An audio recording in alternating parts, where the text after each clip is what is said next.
Picture this. You decide to come home almost a week earlier than planned, convinced you're about to pull off the perfect surprise.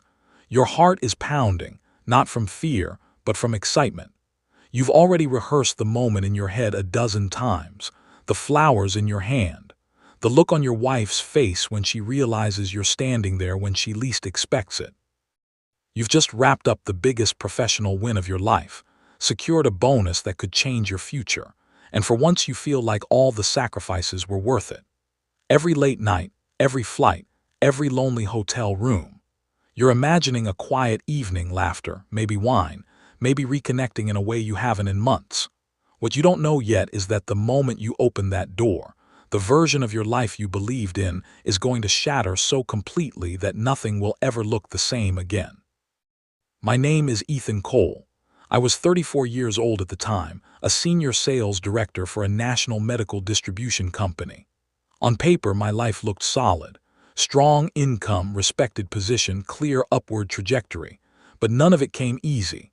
I started at the bottom, driving from clinic to clinic, pitching products to people who barely gave me the time of day.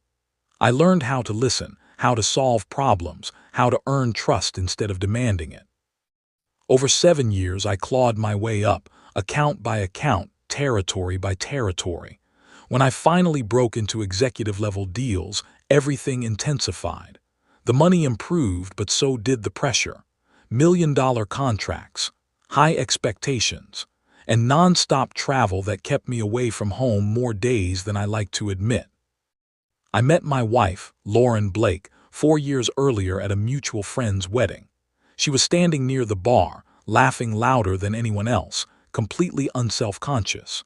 We were paired up by circumstance, best man and bridesmaid, but the connection felt immediate. We talked until the venue staff started stacking chairs around us. She told me about her marketing career and her dream of eventually working for herself.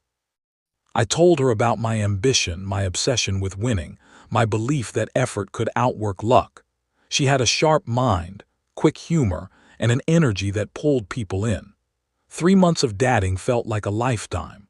Weekend trips, late-night conversations about the future, that intoxicating sense that you've found someone who actually sees you. I proposed sooner than I probably should have, but it felt right. I took her back to the same vineyard where we'd had our first weekend away together. She cried, said yes immediately, and told me she'd never been so sure of anything in her life. The wedding was small and personal.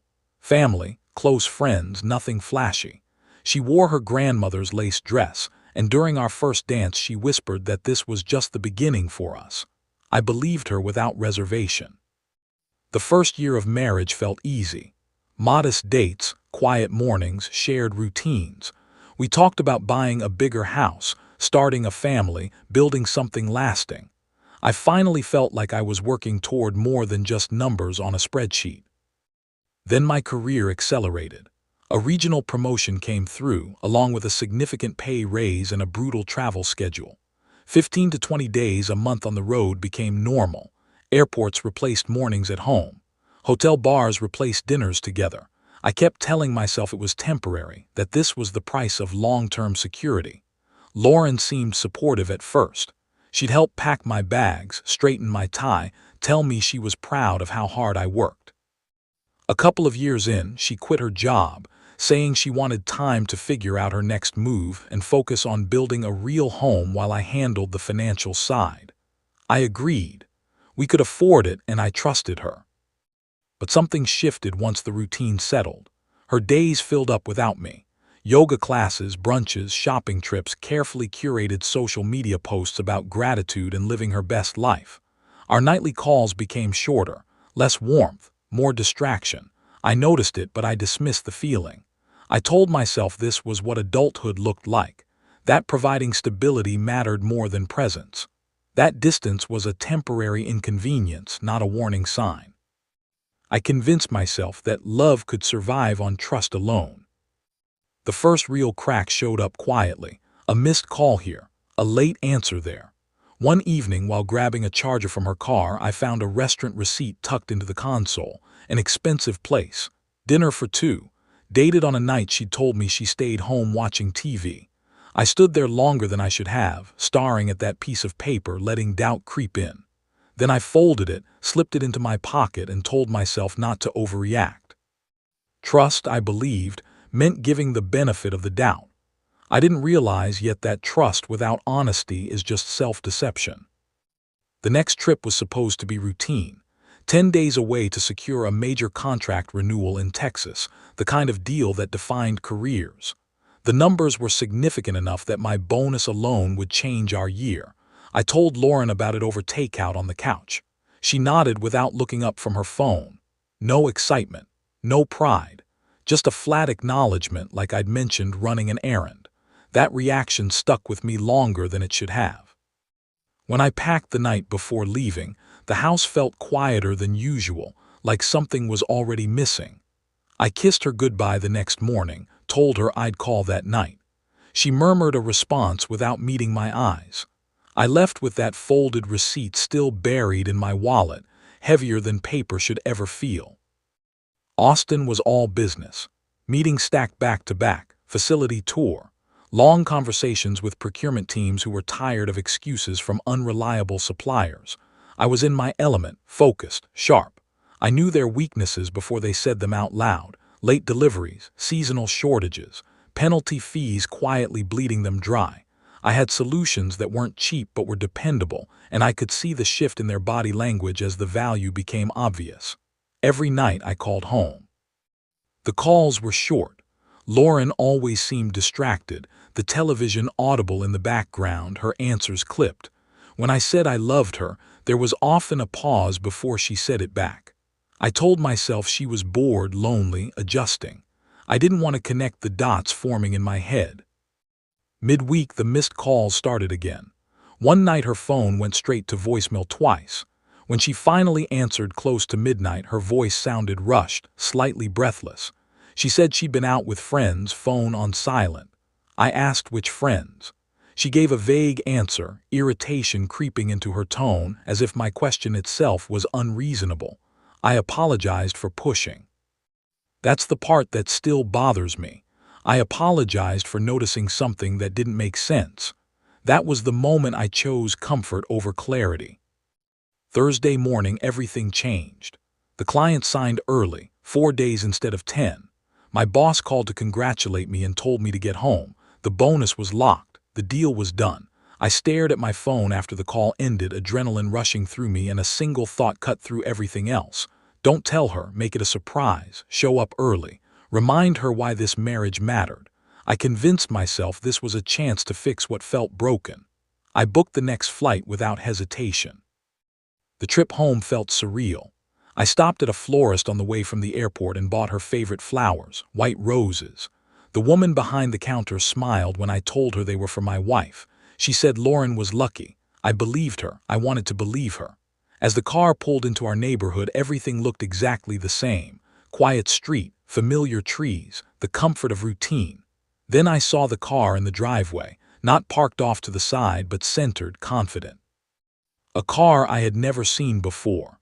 My chest tightened in a way that felt instinctive, like my body recognized the truth before my mind could accept it. The front door was unlocked. Inside, the house was silent except for the hum of the air conditioning. A man's jacket lay over the back of our couch, shoes by the door that weren't mine. Every step forward felt deliberate, slow, unreal.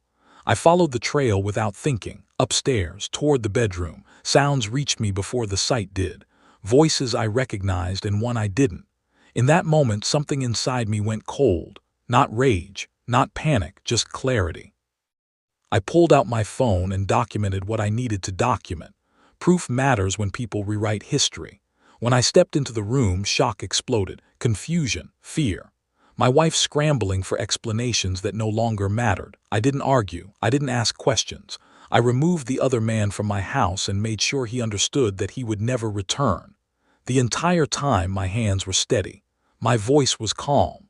That scared me more than anger would have. When it was just us, I told Lauren to get dressed and leave. She cried. She begged. She said it wasn't what it looked like, then admitted it was, then said it didn't mean anything. 6 months of lies collapsed into a single conversation that lasted less than 10 minutes. While she packed, I made phone calls, an attorney I trusted, her parents. I documented everything in the house. I wasn't cruel, I was precise. She left carrying a bag and the consequences of her choices. I locked the door behind her and sat alone in the living room, staring at flowers that were already wilting. I didn't cry. I didn't scream. I just understood something fundamental. The marriage I believed in no longer existed. The man who boarded a flight days earlier thinking love just needed effort was gone. What remained was someone who understood that betrayal doesn't deserve negotiation. Once the door closed behind her, the house felt unnaturally still. Not peaceful, just empty in a way that made sound feel intrusive. I sat there longer than I realized, staring at a space that used to mean safety. Eventually, instinct kicked in. Emotion could wait. Damage control couldn't. I called my attorney first. We known each other since college, and when I told him what happened, his tone changed instantly. He didn't ask how I was feeling. He asked what evidence I had. That told me everything. I sent him the files while we were still on the phone. He watched in silence, then told me to stop communicating with her entirely and let him handle everything from that point forward. Divorce paperwork would be filed that same day on grounds that left no room for negotiation. The second call was harder. Her mother answered, cheerful at first, until I told her I needed her to watch something before we spoke further. I didn't explain. I just sent the file and waited. When she called back, she was crying, apologizing, saying she never imagined her daughter was capable of something like this. I didn't argue or comfort her. I told her calmly that her daughter would not be welcome back into my home and that whatever support she received would not come from me. That line felt final, and it was meant to be. After that, I documented everything. Photos of the house, the bedroom, the unfamiliar car still sitting in my driveway like it belonged there. I wasn't acting out of anger. I was protecting myself from denial, from revision, from the inevitable attempt to soften what had happened. Facts don't bend when emotions try to.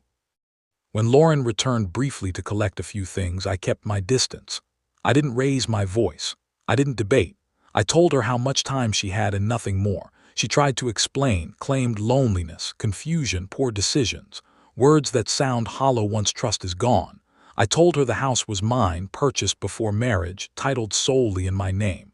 Legally, she had no claim. The reality of that hit her harder than any accusation could have. She left again quieter than before. The next 48 hours were surgical. Every shared account was frozen or separated, credit cards canceled, authorizations removed, insurance policies updated, beneficiaries changed, automatic payments rerouted. It wasn't vindictive. It was necessary. Betrayal has a financial shadow, and I wasn't about to let it reach me. By the end of the second day, she no longer had access to anything tied to my life. Then came the social fallout. I sent a single message to people who mattered, friends, family, no drama, no insults, just the truth stated plainly before anyone else could reshape it. I didn't attach evidence, I didn't need to. The confidence of the statement was enough. Silence followed at first, then messages of shock, support, disbelief. A few people asked if it was real. I didn't answer. The truth has a way of confirming itself. Within days, the narrative collapsed around her. Friends stopped responding. Invitations disappeared. Family support fractured. Her carefully maintained online image became uncomfortable to look at once people knew what had been happening behind it. The man involved vanished from the picture entirely. Whatever version of himself he thought he was building unraveled quickly once accountability entered the room. By the end of the week, the divorce was uncontested. The outcome was clear. No drawn-out battle. No bargaining, no shared future to divide. What surprised me wasn't how efficiently it ended, but how calm I felt once it was over. Not relieved, just steady, like I'd stopped bleeding and could finally assess the damage. That weekend, alone in the house, I walked room to room, seeing it clearly for the first time. Not as a shared space, but as mine.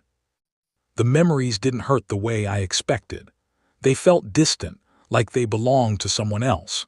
I realized then that closure doesn't arrive with apologies or explanations. It arrives when you stop needing them. The days that followed settled into a strange rhythm.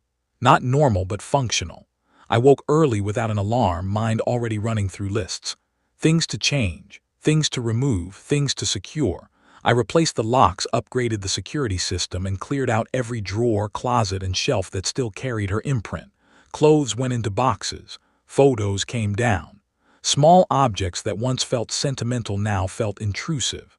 By the end of the week, the house looked different. Not empty, just neutral, like a space waiting to be redefined. Work became the one place where everything still made sense. My boss called me into his office the Monday after everything happened.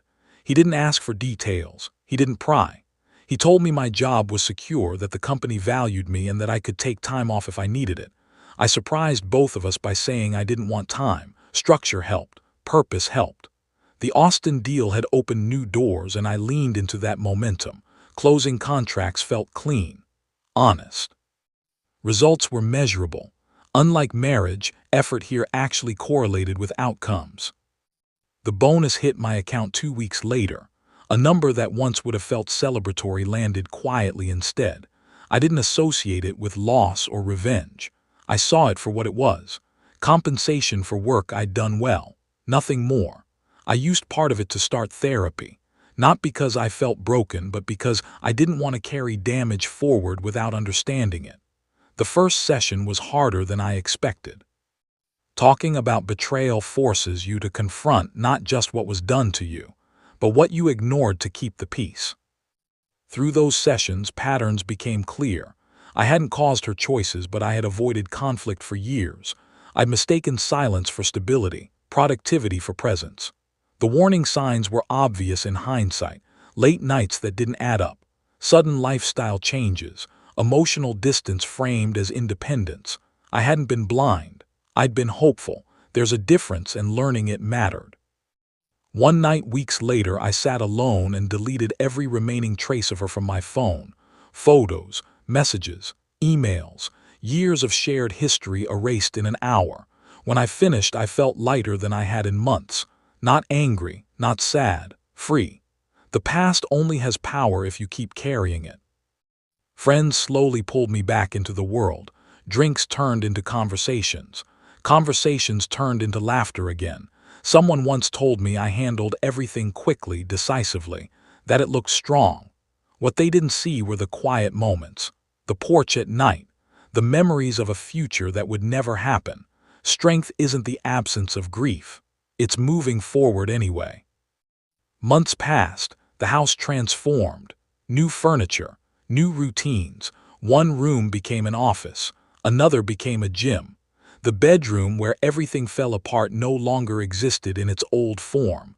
Space reflects identity, and I wasn't the same person anymore. I didn't want reminders. I wanted progress. Career changes followed. A promotion I'd been chasing for years came through, this time with less travel and more balance. For the first time, success didn't feel like escape. It felt earned and sustainable. I learned that ambition without presence hollowed everything it touched. I heard updates about her through the distance that naturally forms when lives diverge. None of it mattered much. The person she became after betrayal wasn't my responsibility to monitor or judge. Indifference arrived quietly and stayed. 6 months later, I sat on the same porch where I once questioned everything. The house was quiet, but not lonely. The future felt open again, not rushed or desperate. I understood now that rebuilding isn't about proving anything to the person who hurt you. It's about becoming someone who no longer needs their validation. Some lessons arrive brutally. Trust your instincts. Don't ignore patterns. Protect yourself emotionally, legally, financially. And when someone shows you who they are, believe them the first time. I finished my drink, stood up, and went inside. The door closed behind me. Solid, secure mind.